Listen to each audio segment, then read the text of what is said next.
네, 참여연대 사법감시센터가 어제 검찰 보고서를 내놨습니다. 한마디로 정리를 하면 한국 사회에 강력한 검찰 네트워크가 작동을 하고 있고 이건 검찰 수사에서도 나타난다 이렇게 지적하는 내용이었는데요. 이 보고서를 주도적으로 작성한 주인공을 스튜디오로 모시고 자세한 이야기 좀 나눠보도록 하겠습니다.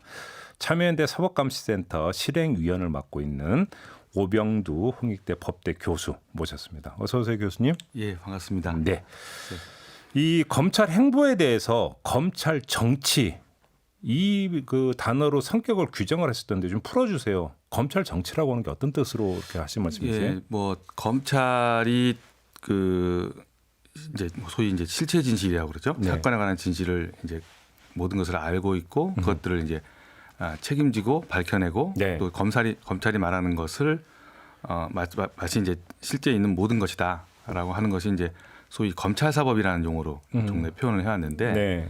이제 현재로는 그것을 넘어서 적극적으로 특정한 방향으로 사실들을 몰아가고 있고 예, 몰아가고 있고 그것들을 이제 언론이나 그런 것들을 통해서 이미 사실이 확정되지 않은 부분까지도 네. 사실로 내세워서 예. 자기의 정치적 방향들을 이제 예. 이끌어가고 있다. 뭐 이런 취지로 할 수 그래서 있겠습니다. 그러니까 예를 든다면 대표적인 사례가 어떤 게 있을 수 있는 겁니까? 뭐 이제 그 조국 사건이 이제 대표적인 사건일 것이고요. 예. 뭐 이제 그 이후에 뭐 유재수 사건이랄지 네. 뭐 이제 울산시장 이제 선거 개입 사건이랄지 뭐 이런 것들이 이제 일련의 과정들이 그 이제 그런 측면이 있다고 볼 수 있겠습니다. 그런데 지금 교수님께서 그렇게 말씀을 하시면 아마 또 이렇게 반박하는 목소리가 있을 거예요. 지금 그 예를 든 어떤 그런 사건들은 이른바 살아있는 권력과 관련된 사건인데 살아있는 권력과 연관된 사건에 대해서 검찰이 수사를 했다면 오히려 검찰의 당당함을 보여주는 거지 어떻게 그게 그 검찰 정치가 되는 거냐 이런 식으로 반박이 나올 수도 있는데 어떤 말씀 주시겠습니까? 그 말은 맞는 말입니다. 살아있는 권력이라도 검찰이 수사를 해야 하는 것은 맞고요. 네. 또 수사를 잘 진행하는 것도 역시 이제 칭찬받을 일인 네. 것은 맞습니다. 예. 이제 그런데 이제 문제인 것은 그 수사 과정에서 단순한 혐의점이 있는 사실이랄지 네. 뭐 아직 그러니까 말하자면 논쟁의 여지가 있는 사실들을 일방적인 방향으로 사실을 이제 만들어가는 거죠. 예. 거기에는 이제 언론들이 협조했고요. 그래서 또 이른바 이제 피의 사실 공표를 말씀하시는 거죠. 뭐 그런 것도 포함해서요. 예. 그리고 이제 수사의 기밀이라 그러니까 수사적인 수사 내용이라는 것들이 언론을 통해서 흘러나오는 거고요. 그런 것들은 사실은 여론을 통해서 이미 사실로 확정이 돼 버리는 거죠. 예. 그러니까 다툼이 있는 사실들이 예. 사실로 되고 예. 그 사실들이 또 이제 또 새로운 사실을 낳게 되는 거죠. 그러면 그거는 수사 행위가 아니라 정치 행위다 이렇게 보시면 그렇죠. 이건 수사를 넘는 예. 부분인 것이고요. 그런 것들이 일종의 이제 편향적인 형태로 나오는 것이 아니냐. 예. 그러면 그 아까 이제 언급해 주신 사례로 들었던 어떤 그런 사건들에 대해서 수사에 착수한 것 자체도 어떤 일정한 방향을 설정해 놓고 들어간 그 수사라고 보십니까? 꼭 그렇게 보지는 않습니다. 그렇게 그렇게 보지는 않으시고. 않고요. 수사는 예. 할 수 있는 겁니다. 할 수 예. 있는 건데 네. 다만 이제 어느 시점에 뭐 실제 언론에도 그런 기사들이 나왔죠. 특히 어떤 사건 같은 경우는 뭐 전 검찰총장일 때는 좀 덮어뒀다가 다음 그 현 이제 예. 검찰총장이 되면서 적극적으로 수사에 나서도록 예. 했다든가 예. 이렇게 수사의 타이밍과 수사의 방향 자체를 일정하게 아. 정치적 시점에 맞춰서 조율할 수 있다는 거죠. 예. 그 어떤 특정한 사건을 수사하는 것 자체가 문제라기보다는 예. 타이밍을 조율을 하고 예. 그다음에 수사 과정에서 어떤 뭐 정보를 흘려주거나 이런 식으로 하면서 여론을 한쪽으로 끌고 가고자 하는 어떤 그 작업이 들어가고 그렇습니다. 이런 게 지금 어떤 정치적 행태다 이런 말씀이신 그렇습니다. 거예요.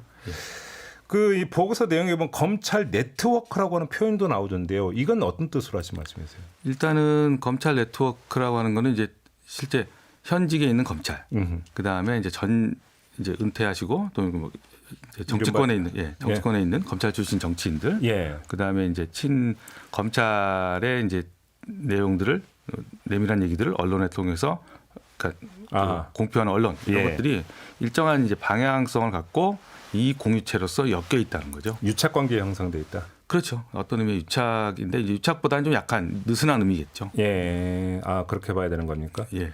그들이 그러니까 엮여야 되는 이유가 도대체 뭘까요? 그러니까 거기서 특히 언론이 그러면 거기에 엮여야 되는 이유가 뭘까요? 일단은 뭐 언론으로서는 이제 그 보도의 이익들이 있겠죠. 뭐 특종을 낸달지, 특종? 예, 특종이나 이런 이익들이 있는 거고. 예.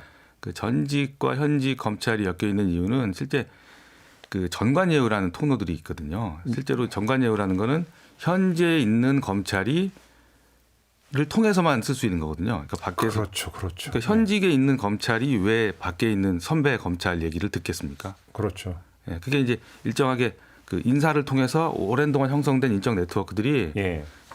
검찰을 떠나서도 여전히 유지되고 있는 겁니다. 그리고 그 라인에 서 있어야 네. 자기들이 이제 승진도 보장이 되고 예. 또 이제 검찰 내부의 주류라고 예. 하는 거죠. 자기들이 주류라고 하는 세계로 갈 수 있는 거죠. 그러면 예를 들어서 검찰 네트워크로 말씀하시니까 이제 얼마 전에 그 MBC에서 보도했고 저희도 이제 집중적으로 다뤘던 이른바 그 채널 A와 검찰 간의 유착 의혹 예. 이런 같은 경우도 어떤 전형적인 예라고 볼 수가 있는 겁니까? 그렇죠.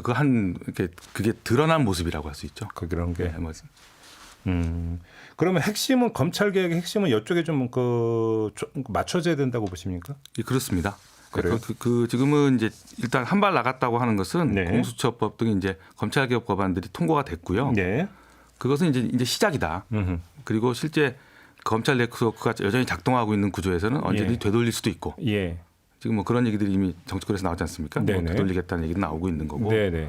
그 다음에 그 내부 인사가 제대로 그 개혁되지 않으면 이 시스템은 그대로 살아 있게 되거든요. 예.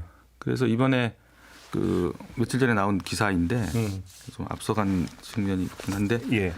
그 법무검찰 개혁위원회에서 권고안을 냈습니다. 18차 권고안이 나와 있는데 예.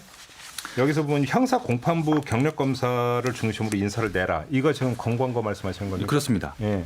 근데 여기 내용 한번 이게 상당히 이제 권고안 보도자료 자체가 좀 길어요. 예. 양이 방대한데 예. 한번 찬찬히 읽어보시면 그런 대목들을 볼 수 있어요. 그러니까 인사를 통해서 사람을 키워갈 수 있어요.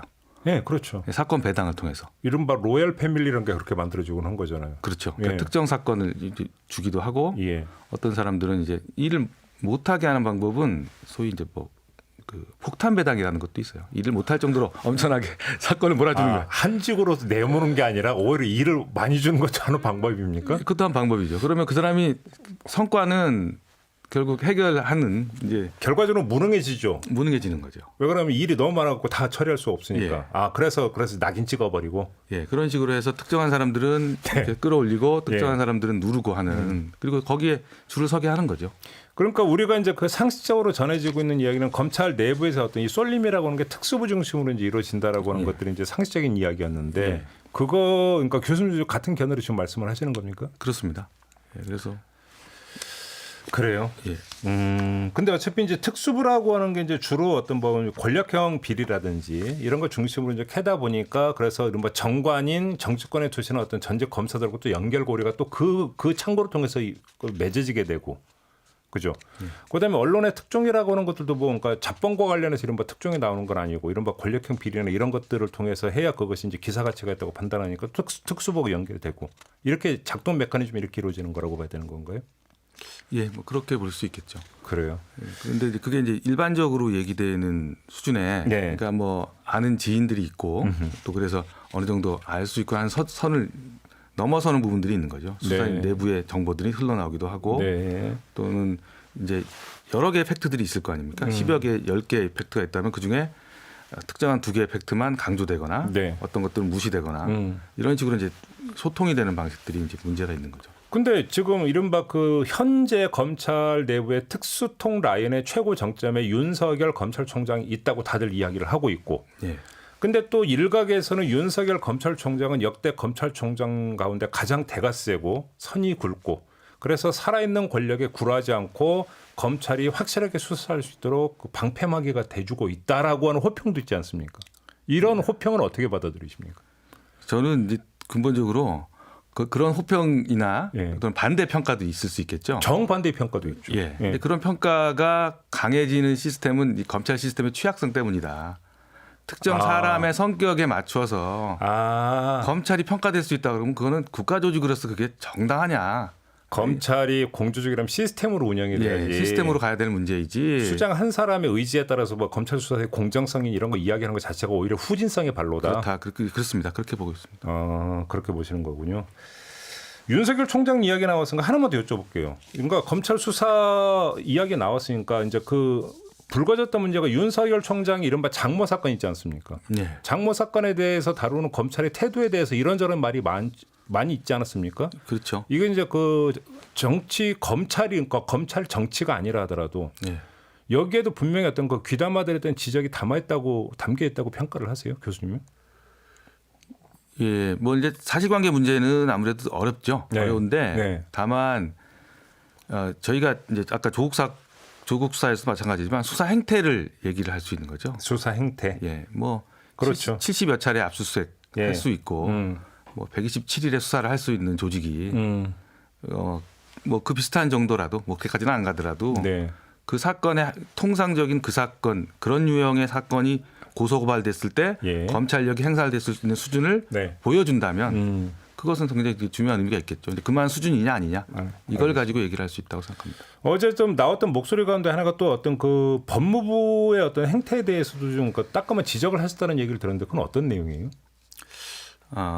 뭐 그 부분은 이제 지금 이제 초점이 법무검찰개혁위원회 지금 2기가 네. 운영 중에 있는데 사실은 이제 조국 전 장관 있을 때만 해도 굉장한 이제 주목도 받고 이게 이제 뭐 사회적인 이슈도 많이 가져왔는데 지금 사실 그 이후에 그 검찰개혁에 관한 디테일들이 많이 나오고 있습니다. 네. 나오고 있는데 이제 그런 부분들이 사실은 잘 주목이 안 되고 있는 네, 맞아요. 예. 상황이고요. 또 하나는 이제 내부적으로 그 법무부가 검찰개혁과 관련해서 조금 더 적극적인 태도 그리고 그 권력구조 개혁의 로드맵에 맞춰서 좀 더 명확하고 강한 태도를 빨리 좀 이제 실행에 옮겨야 한다라는 이제 그런 촉구의 의미라고 생각됩니다. 알겠습니다. 그 이제 공수처법이 그 통과가 되지 않았습니까? 네. 검찰 개혁에 있어서 그러니까 중대한 하나의 어떤 전환점이다, 계기다 이렇게 평가를 하십니까? 예, 그렇게 보고 있습니다. 근데 어떤 법만 통과되지 아직 설치는 되지를 않았고요. 그렇죠. 여기서 이제 최고의 관심사는 공수처장이 누가 되느냐, 초대 공수처장이. 이거에 따라서 결국 공수처의 앞날이 달라질 거다라고 많이들 전망을 하던데 사법감시센터 차원에서는 이런 사람이 공수처장이 돼야 된다는 혹시 좀 내부 논의가 좀 있었습니까? 그런 논의는 없었고요. 뭐 네. 저도 뭐 센터 자체를 이제 뭐 대표할 입장은 아니고요. 네. 예. 아니 뭐 특정인을 언급하지 않는다 하더라도 뭐 일단은 1호 그러니까 저기 초대 공수처장의 의미는 상징성이 큽니다. 네. 사실은 우리가 법을 어떤 제도를 법만 가지고 규율할 수는 없거든요. 그렇죠. 새로운 관행도 생길 것이고 새로운 어떤 그 선례랄까 네, 또 그렇죠. 새로운 모델을 만들어가는 과정이기 때문에 그 좀 국민적 신망이 높고 네. 또 객관적인 또 그러니까 여야로부터 중립적이지만 공정하다는 평가를 받을 수 있는 아주 네. 좋은 분이 오시기를 예. 오시는 것이 중요하지 않나. 그러니까 좀 여야의 합의가 있어야만이 추천이 될 텐데, 예. 근데 합의가 이제 우선이 되고 하다 보면은 결국은 무색무취한 사람이 공수처장으로 추천이 되고 그러다 본다면 오히려 이제 공수처의 어떤 그 개혁 의지나 이 수사 행보가 더 무뎌지는 거 아니냐는 일각의 우려도 있더라고요. 네, 그런 가능성도 있습니다. 그런 걱정을 예. 하는 건 좀 당연하다고 봅니다. 참 어려운 문제는 인사가 정말 어려운 문제인 예, 것 같습니다. 좀 좋은 분이 되셔야 네. 될 텐데요. 네, 알겠습니다. 좀 마지막으로 이 질문을 좀 안 드릴 수가 없는데요. 참여연대 사법감시센터에서 이제 검찰을 평가하는 보고서를 내놨는데, 이른바 이제 어떤 그 조국 전 장관이 이 조국 전 장관 일가에 대한 검찰 수사가 한창 진행이 될 때 참여연대 소속의 김경률 회계사 같은 경우에 참여연대 행보에 문제가 있다면서 탈퇴를 하지 않았습니까? 이런 거와 어떤 참여연대 사법감시센터에서 검찰 보고서를 어떤 낸 것과는 전혀 별개의 문제다 이렇게 봐야 되는 건가요? 예, 그러니까 뭐 제가 뭐 참여연대 입장 일반을 뭐 대변할 수는 없는데요. 네. 그러니까 저희가 검찰 보고서를 만들어 온 거는 오랫동안 계속 매년 만들어 온 겁니다. 아, 매년 연례적으로 만들어 온 것이고 이미 뭐 이명박 정부 이래로 꾸준히 만들어 왔거든요. 네네. 근데 이제 최근에 들어서 이제 이번에 이런 이제 반응이 있고 네. 제가 들어오기 전에 작가분께 들은 얘기로는 이제 뭐 검찰 측에서도 반응이 있었다고 해요. 네네네. 근데 이런 반응이 온 것은 이제 검찰 개혁이 드디어 본격적인 궤도, 본격적인 이제 그 포인트로 들어가기 시작했다. 예. 검찰의 인사 문제, 검찰의 내부의 네트워크의 문제로 들어가기 시작했다는 점에 대해서 반응하는 것이 아닌가 이렇게 지금까지는 보고 있습니다. 검찰 개혁이 요구만 있었는데 이제는 실행 국면에 들어가 있다. 예, 이렇게 그래서- 정리를 하면 되겠네요. 예, 그렇게 볼 수 있겠습니다. 알겠습니다. 오늘 말씀 여기까지 듣도록 하죠. 고맙습니다, 교수님. 예, 감사합니다. 네, 지금까지 참여연대 사법감시센터 실행위원을 맡고 있는 오병두 홍익대 법대 교수와 함께했습니다. 이슈의 핵심을 꿰뚫는 예리한 시선. 믿고 듣는 진품 시사 김종배 시선 집중.